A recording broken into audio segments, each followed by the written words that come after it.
apresentação, tá? Eu vou pular essa parte do que é composto a matéria, porque isso é uma discussão que a gente já teve introdutoriamente na química, né?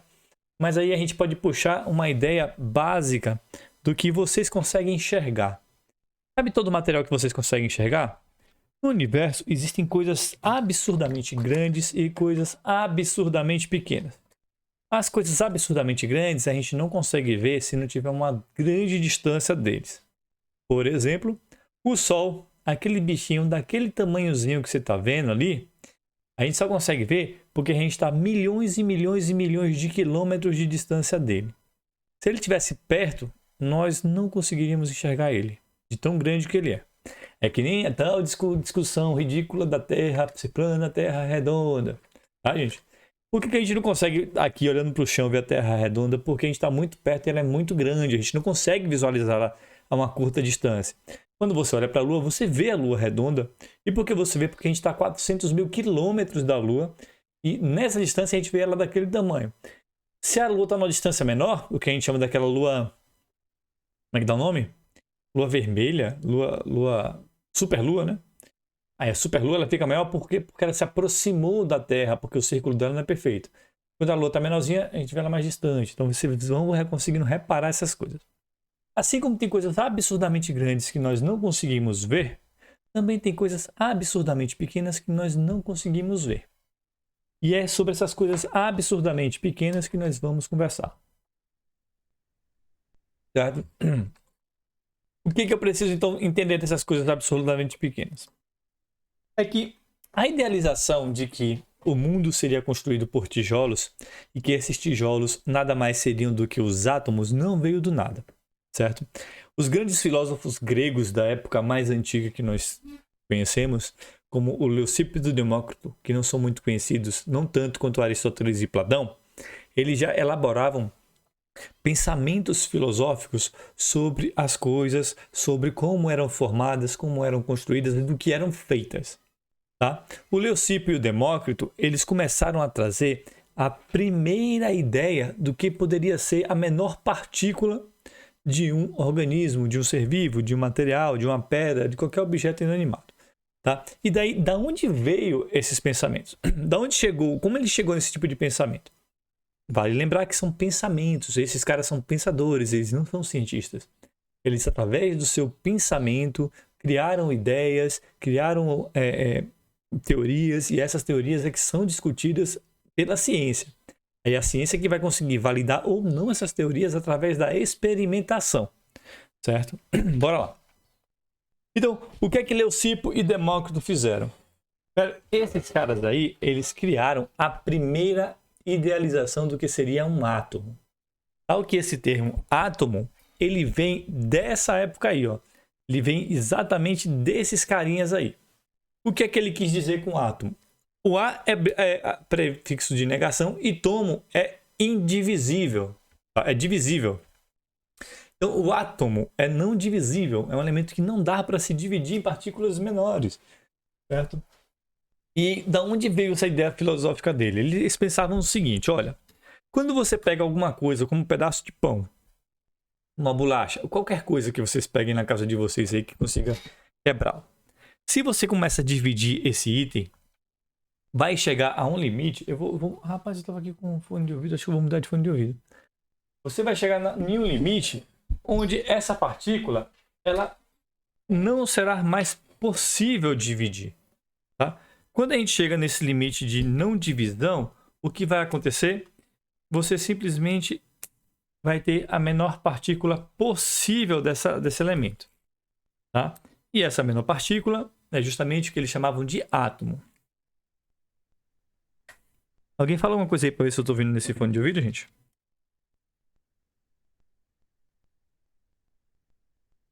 Tá ouvindo? Aí, obrigado. Pronto, eu tô ficando com medo de ficar careca aqui, então vou começar a usar esses fonezinhos assim, mais legalzinho, né? Esse fone é muito bom. Pra jogar e editar vídeo ele é muito bom. Pra trabalhar tá sendo uma porcaria, já que minha cabeça tá ficando doente aqui, ó. Bom, então ele deu essa primeira ideia, tá? Do indivisível, do elemento indivisível. Então se você pegou um pão, cortou ele na menor pedaço possível que você consegue cortar, você não consegue quebrar menor do que aquilo, aquilo ali é o átomo do pão. Aí na pedra, se você tritura a pedra para a menor parte possível, aquilo ali é o átomo da pedra, certo? E assim era. Só que vocês conseguem perceber, né, que a gente está falando de uma época que está aproximadamente 2.400 anos antes da gente. Tá? Ele está muito no passado. Aqui não existia nem Jesus Cristo tinha nascido ainda, né? Das teorias religiosas. E aí você pode ver que eles não tinham como explanar de forma científica essa informação. Tal que ela prevaleceu durante um período. Não foi um período muito longo, porque logo em seguida veio os outros pensadores, os mais famosos pensadores que nós conhecemos, tá? Que é Aristóteles e Platão, e começaram com a idealização da teoria dos 4 elementos. Como assim?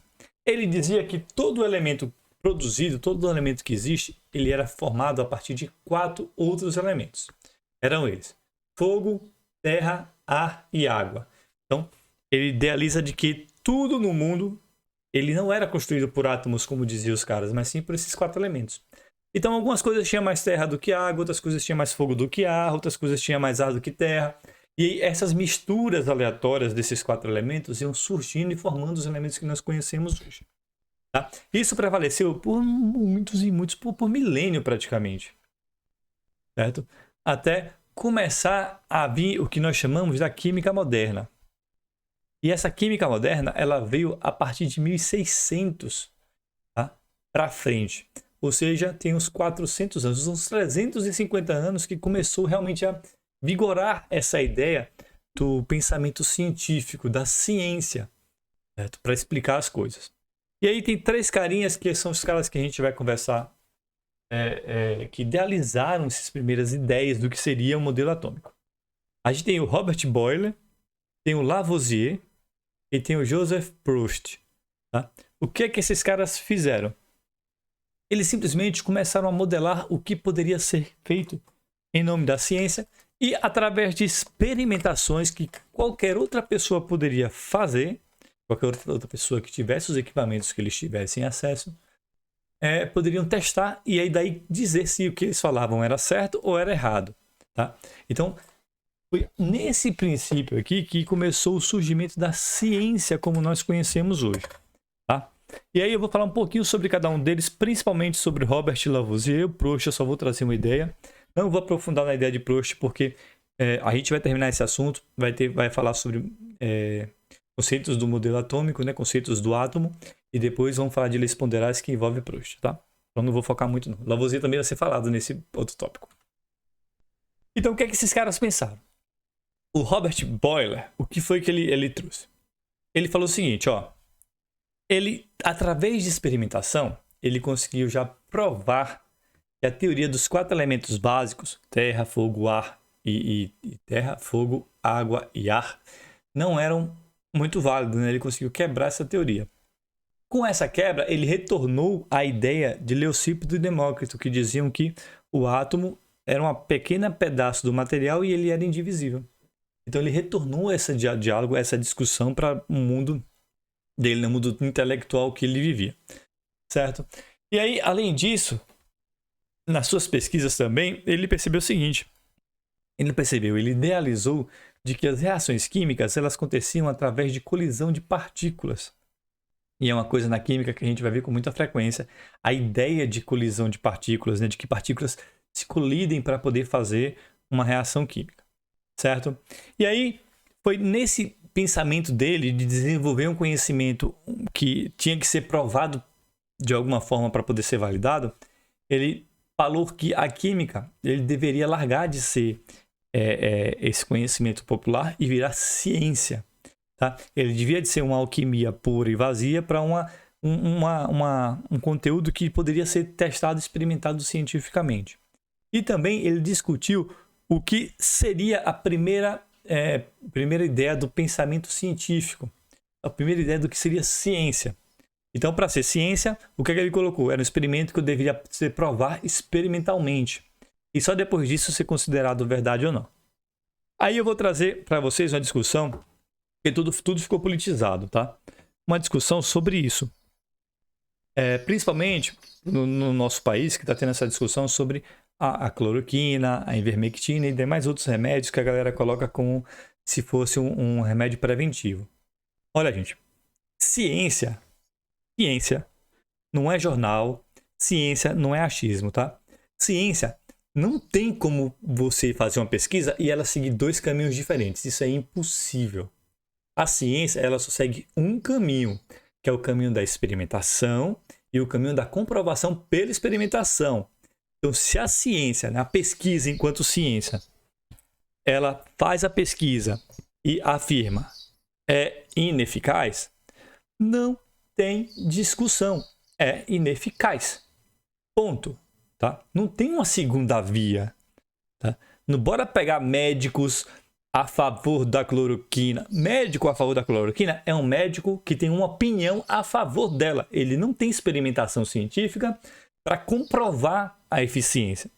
Agora, os outros médicos que têm a comprovação científica que dizem que é ineficiente estão lá com seus testes, com seus números, com seus dados, com seus papers, né, que são os artigos, que você pode replicá-los para ver.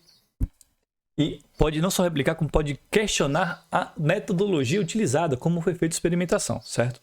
Ciência não tem dois rumos. Pesquisa científica não tem opinião. Ele é apenas uma linha reta. Tá? Não é o jornalismo, que o jornalismo aí sim é uma opinião. Eu posso dizer se eu gosto ou se eu não gosto. Não é uma opinião política como eu, se eu for de esquerda eu sou a favor da vacina, se eu for de direita eu sou contra a vacina. Não é isso, não existe esse tipo de politização. A ciência apenas é. Ponto. Certo? Ela é um caminho, uma linha reta. Uma linha reta que pode surgir muito mais perguntas pela sua descoberta. Mas nunca uma linha reta que pode, se eu seguir pelo lado da ciência é assim, se eu seguir pelo lado da ciência não. Não existe isso, tá? É um ponto importante para a gente deixar claro assim, sobre esse tipo de discussão. Pode discutir a opinião? Pode. Você pode achar que a ciência está errada? Pode. Você pode achar que a ciência está certa? Pode. Mas ela é uma linha reta e ponto. Tá? O fato em si, o resultado independe do que você pensa. É aquele, e se você acredita em Deus, em Maomé, em Olá lá, não vai fazer diferença. Vai ser continuar aquele ponto de vista lá. Tá bom? Aí é o seguinte... quando a gente vai falar também de outro cara aí, esse de cá é o mais famoso de todos, é o famoso Lavoisier. Muita gente conhece ele pela famosa frase dele, que é a frase da lei da conservação das massas, que eu nem sei se ele disse dessa forma, mas a gente meio que aportuguesou e colocou que na natureza nada se cria, nada se perde, tudo se transforma. De forma geral, ele fala que a massa dos reagentes vai ser igual à massa dos produtos, independente do que aconteça. Ponto. Só vai ter um rearranjo lá dentro. É isso. Aí é o seguinte, o que é que esse cara fez? Bom, ele não é à toa que ele é considerado o pai da ciência, né? O pai da química. Porque simplesmente ele foi o primeiro cara que começou a descobrir os elementos químicos. Ele desvendou o que são elementos químicos. Quais são os elementos químicos? Como é que esses elementos químicos funcionam?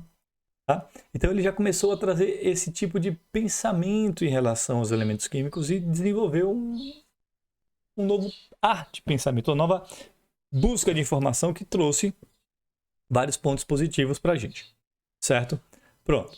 Além disso, ele foi o cara que literalmente derrubou a teoria dos 4 elementos. O Robert ele conseguiu trazer uma ideia de que estava errado, mas ele derrubou. Por quê? Porque simplesmente ele conseguiu ver que o ar que o pessoal falava que era um dos elementos não era puro, ele era composto de outras coisas. E ele nomeou de nitrogênio e de oxigênio, certo? E ele descobriu que a água, que as pessoas acreditavam, segundo a teoria dos 4 elementos, que era um elemento puro, na verdade não era um elemento puro. Era formado por hidrogênio e oxigênio. Então ele derrubou, ele realmente quebrou essa teoria dos 4 elementos e provou que não tinha sentido. Voltando à discussão do átomo. Para fechar, tivemos o Joseph Proust, que ele conseguiu trazer a relação das proporcionalidades, que a gente vai falar mais aprofundadamente nos próximos tópicos, onde ele diz o seguinte, de que um elemento ele reage com o outro em proporções exatas e de números inteiros. Como assim? Cara, 1 grama de hidrogênio, aqui nesse caso, só vai reagir com 8 gramas de oxigênio. Ponto. Tá? Não vai reagir 1 grama de hidrogênio com 9 de oxigênio, nem com 10, nem com 7. Só reage 1 grama com 8 gramas. Certo? Então, e se eu quadruplicar essa 1 grama, em vez de 1 grama, botar 4? Se eu botar 4 gramas de hidrogênio, eu vou ter que quadruplicar o oxigênio. Então, se eu tinha 1 grama para 8, se eu tenho 4, vai ser 4 para 32, certo? E assim vai seguindo os cálculos, tá bom? Ele é sempre proporcional. A gente vai falar disso no próximo momento. Com base nesses primeiros pensamentos da química moderna, surgiu o que nós chamamos de modelos atômicos modernos. Tá? E esses modelos atômicos, observa as datas que estão aí.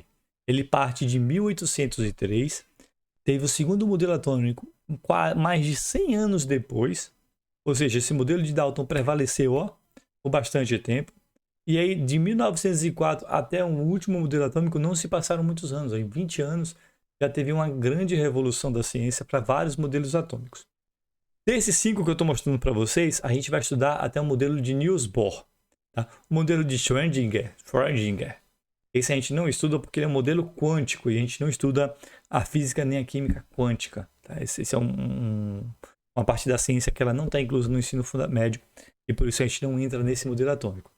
O Niels Bohr não vai diferenciar muito, ele vai o de Erwin Schrödinger, ele traz apenas alguns conceitos que não é de simples entendimento e que não vai ser necessário nesse momento, tá bom? Então a gente vai estudar esses 4 modelos. Professor, por que do primeiro para o segundo modelo levou 100 anos e dos outros foram tão rápidos?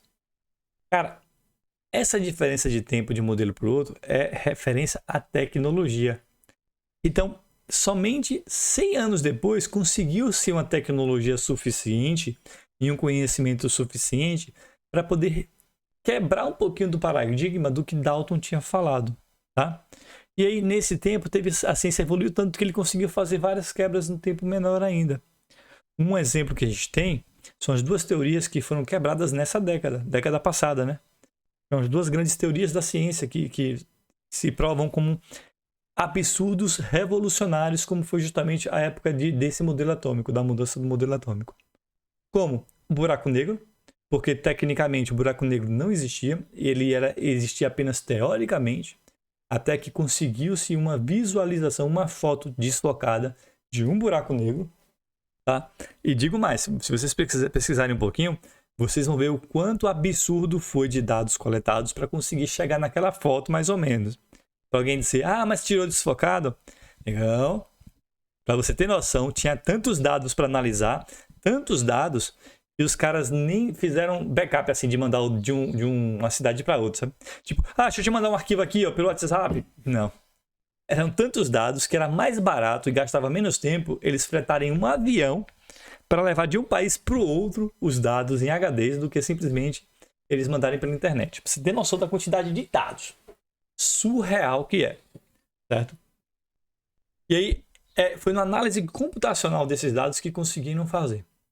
A ideia que disse para conseguir a foto do buraco negro é que eles fizeram um alinhamento de satélites, esses satélites que observam o céu grandões, no mundo inteiro, de que esse alinhamento, de acordo com a tecnologia que utilizam lá, ele conseguiu fazer um satélite global maior do que a Terra. Assim, é como se tivesse um satélite maior do que a Terra inteira apontado para um lugar. Eles conseguiram fazer isso, não sei como, porque os caras estudam para isso, né? Mas eles conseguiram fazer daí tirar essa foto. Então não foi... não é uma fotinho, é uma parada de proporções inimagináveis da descoberta da ciência humana, tá? Então a gente tem que ter clareza do quanto surreal foi aquilo. E outra coisa que também está aí na ciência, que vai revolucionar bastante, eu acho que quando vocês ficarem velhos, tipo assim, 60 anos de vocês vão conseguir ver que foram as ondas gravitacionais, tá? Ondas gravitacionais, com elas as pessoas conseguem identificar planetas fora do sistema solar. Bom, vocês terem noção. Então, a ciência ela vai rumo, as ideias vão sendo levadas, mas só são comprovadas muito tempo depois. A ideia das ondas gravitacionais do buraco negro, gente, é de 1930, 1920 e 1930. Só foram conseguidos ser comprovados de 2018 para 2019. Você tem noção de tempo que levou para comprovar uma teoria que os caras tiveram. Tá? Bora lá. Então, o modelo atômico de Dalton. Ele pegou o seguinte. Dalton pegou aqueles 3 pensadores, Boyle, Lavoisier e Proust, e simplesmente elaborou o que poderia ser explicado com aqueles conhecimentos já adquiridos. Então, ele não parou, desenhou e criou, ele simplesmente organizou uma ideia e conseguiu fazer com que essa ideia mostrasse, ó, é isso daqui que ele está dizendo, ó, é isso aqui que a gente consegue tirar dessa ideia. Tá? E aí o modelo atômico é o conhecido como modelo da bola de bilhar. E aí, o que é que ele diz? Ele diz o seguinte, que toda matéria é composta por minúsculas partículas indivisíveis que são chamadas de átomos. Tá? Cara, uma bolinha de gude. Olha uma bolinha de gude. Aquela bolinha de gude é o que seria considerado um átomo. Certo? Aquele formatozinho. Uma bola de bilhar, né? Uma bola de sinuca. E aquilo ele diz, ó, isso aqui é o átomo. O átomo é assim. Ele é maciço e indivisível. Quando você junta milhões deles, você faz as pessoas, os objetos e as coisas, tá? Ponto. Aí é o seguinte, para formular essa ideia, ele levantou alguns postulados, que são esses que a gente vai conversar. Bora lá. Primeiro postulado. Ele dizia que todos os átomos de um determinado elemento são idênticos entre si. Ele estava falando o seguinte, cara. Todos os átomos de um determinado elemento, como o hidrogênio, são iguais. Todos os átomos do nitrogênio, que é um determinado elemento, são iguais. Ele não vai variar em nada de um para outro. É literalmente uma cópia. É uma cópia bem cuspida e escarrada. Assim, até as cicatrizes é igual. Tudo igual. Tá bom? Na segunda teoria, ele falou o seguinte. Agora, apesar dos átomos de elementos do mesmo elemento serem iguais, quando eles são de elementos diferentes, eles são diferentes. Então, o átomo do nitrogênio ele vai ter um tamanho, vai ter um peso, vai ter uma atração diferente do átomo do nitrogênio. Tá? Eles vão ter características muito diferentes de um para o outro. Mesmo que os átomos do hidrogênio todos são iguais aos átomos de hidrogênio e os átomos do nitrogênio todos são iguais aos átomos do nitrogênio. Tá? Aí, a outra participação que ele trouxe, que é justamente o que ele falou daquele reorganização das partículas, que as reações químicas são colisões de partículas, é isso daqui, ó. Ele diz que as reações químicas não passam de uma reorganização dos átomos. Tá? E aqui você vê nessa imagem essa reorganização dos átomos. Observa aqui, ó. Antes da seta, como a gente já conversou, são os reagentes. Depois da seta, são os produtos. A seta em si é a reação que aconteceu. Pode ser aquecimento, pode ser acrescendo alguma outra substância, pode ser qualquer que seja a reação. Ela é a que acontece. Observa aqui que eu tenho um átomo laranja e cinza e o átomo verde e azul. Quando ele passa pelo processo de reação, eu tenho um rearranjo desses átomos. Então, o laranja que estava com cinza agora está com azul e o verde que estava com azul agora está com cinza. Eles se misturaram e essas misturas criou-se esse novo elemento químico, tá? Essa nova reação, certo? E por último, ele diz que os compostos são formados pela combinação de átomos de elementos diferentes em proporções fixas. Ó, trouxa aí, tá vendo? Então, a água, que é H2O, ou seja, são 2 átomos de hidrogênio e um átomo de oxigênio. Ele rearrumou esses átomos e fez esses 3. Tá? 2 átomos de oxigênio, de água, são o quê? São 4 átomos de hidrogênio e 2 átomos de oxigênio. Eu dobrei toda a quantidade para ter uma nova quantidade formada. E assim vai seguindo, tá? Com isso aqui, ele trouxe justamente essa ideia do que seria o modelo atômico de Dalton. Tá? Então, é a teoria da bola de bilhar. Depois de Dalton, nós temos o modelo atômico de J.J. Thomson, ou Thomson. Tá?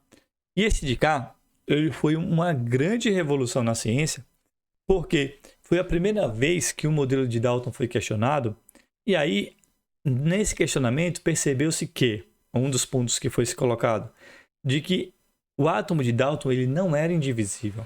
Ele era divisível em partes menores.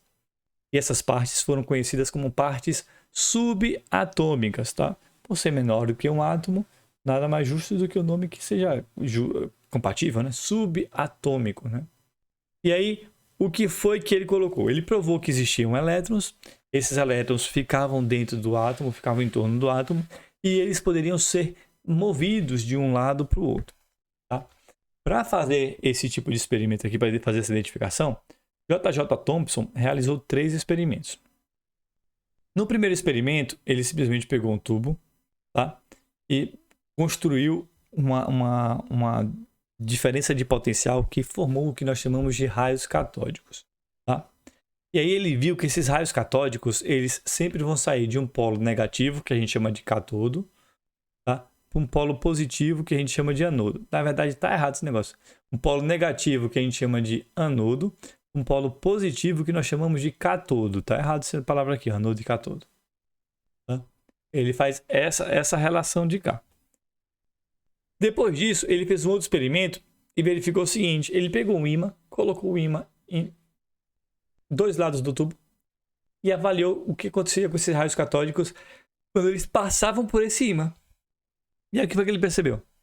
Ele percebeu que quando passava um raio catódico por esse ímã, ele tendia a ir para o polo positivo do ímã. Certo? Como ele tendia a ir para o polo positivo, ele avaliou de que esse elemento químico ele tinha uma carga oposta do ímã, oposta desse polo positivo. Tá?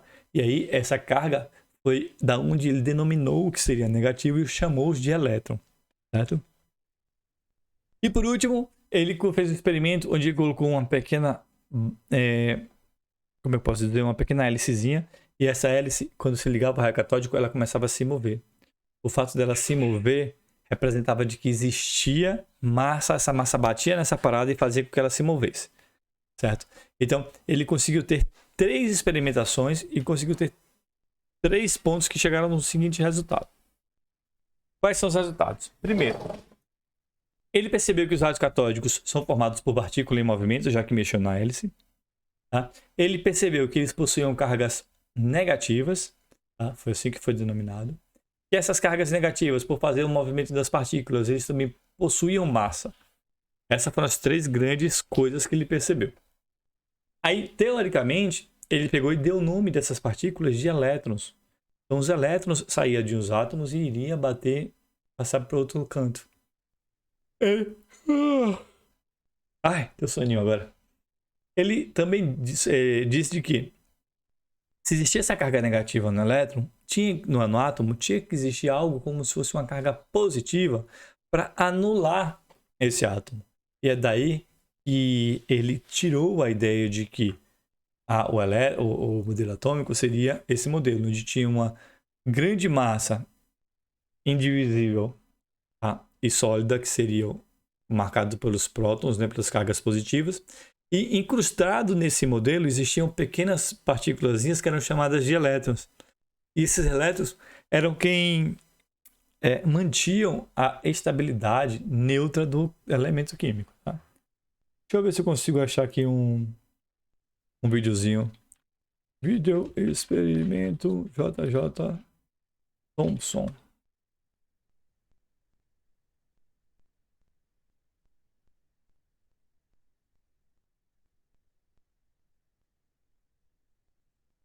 Aqui, ó. Bora adiantar porque a gente interessa aqui. Aí, ó. Dependendo da persistente durante de gás ao menor Será que eu não vou conseguir achar o negócio mostrando? Ele percebe verdeada menos 2 visualizou. Bora fazer o seguinte, eu sei que eu consigo achar o vídeo. Com a teoria, eu vi esse experimento sendo feito.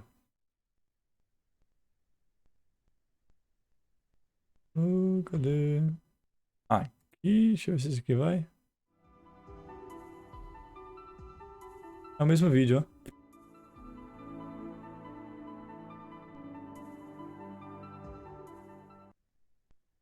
De Thomson. Experimento. Para fazer experimentozinho.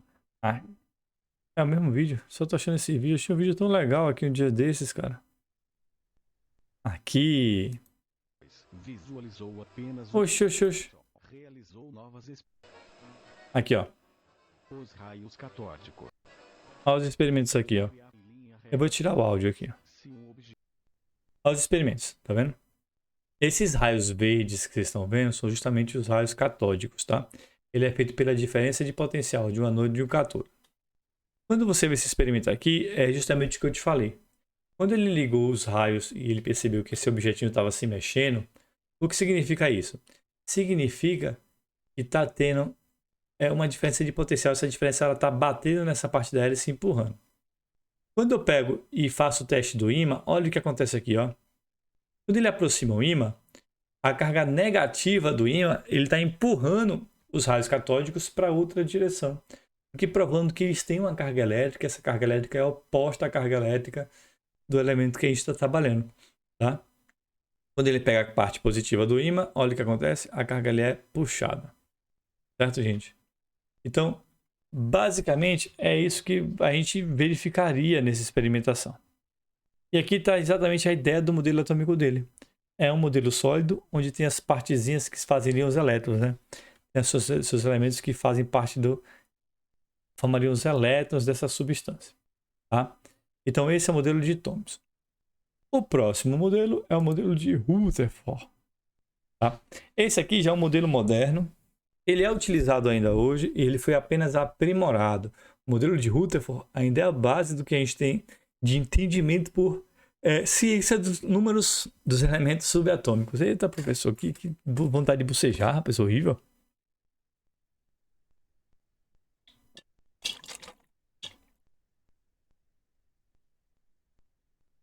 Se melhora agora. Então, esse modelo aqui é um modelo que fez muita mudança no pensamento da ciência, tá? Eu vou até trazer aqui a experimentação. Essa é fácil de achar porque eu tenho ela aqui nos meus arquivos. Que você consegue ver uma ideia de como é que é a experimentação feita, tá? Então, o que a gente precisa saber? Bom, o que ele diz? Que o átomo possui uma região chamada de eletrosfera, tá? Que nada mais é do que um espaço vazio em torno do átomo, certo? E que os elétrons estão localizados nessa região, rodando em círculos como se fossem planetas, tá bom? E ao centro dela ficaria o núcleo, que no nosso caso seria o Sol. Tá bom? Eita, que alguém chegou fazendo barulho aí. Não, botar pra dentro. Lembrei de cabra. Ô Pedro, muta aí, Pedro. Bora. Pedro?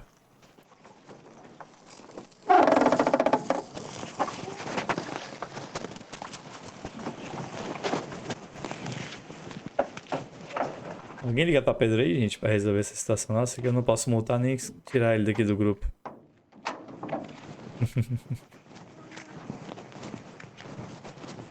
Aqui, rapaz, aquela gatinha.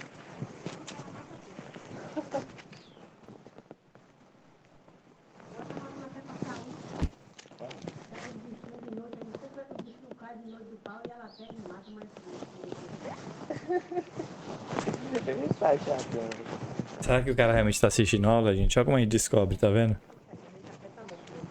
É assim, ó.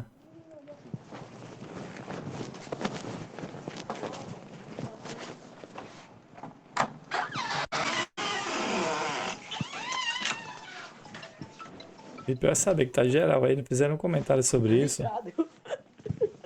Tá ligado mesmo. Ah, agora alguém contou pra ele, ó. Tá ligado mesmo. Microfone de Pedro. Aí fala. Abra essa janela. Tá ligado, viu, Pedro? Não sei se você percebeu. Opa! Alguém foi correndo avisar. Valeu, Pedro. Vou saber que você não tá prestando atenção na aula. Né? Bora lá, bora seguir. Né, Camila? Alguém avisou. Alguém assistiu, tava assistindo a aula e avisou, ó. Tamo no lucro. Tamo no lucro. Bom, e aqui o que acontece? Eu tô sem poder de exclusão aqui. Eu vou ter que ver como é que eu faço pra ter... Vou criar uma sala, um link fixo pra todas as minhas aulas e vou abrir e vou encerrar esse link toda vez que eu der uma aula. Facilitar minha vida, porque tá foda esse negócio. Bom, voltando então pro modelo de Rutherford, tá? Ele basicamente diz isso. Ele diz que tem um ponto central, que é o núcleo, que tem uma carga, tá? E em torno dele circulam os átomos que têm outra carga, os elétrons, né, que têm outra carga, tá? E aí ele traz a ideia de que o átomo nada mais é do que um ponto vazio. Como é que ele fez isso? Cara, é um experimento meio maluco. Ele pegou uma folha de ouro, porque ele é pouco reativo ao ouro, né? Então ele não reagiria com os outros elementos químicos.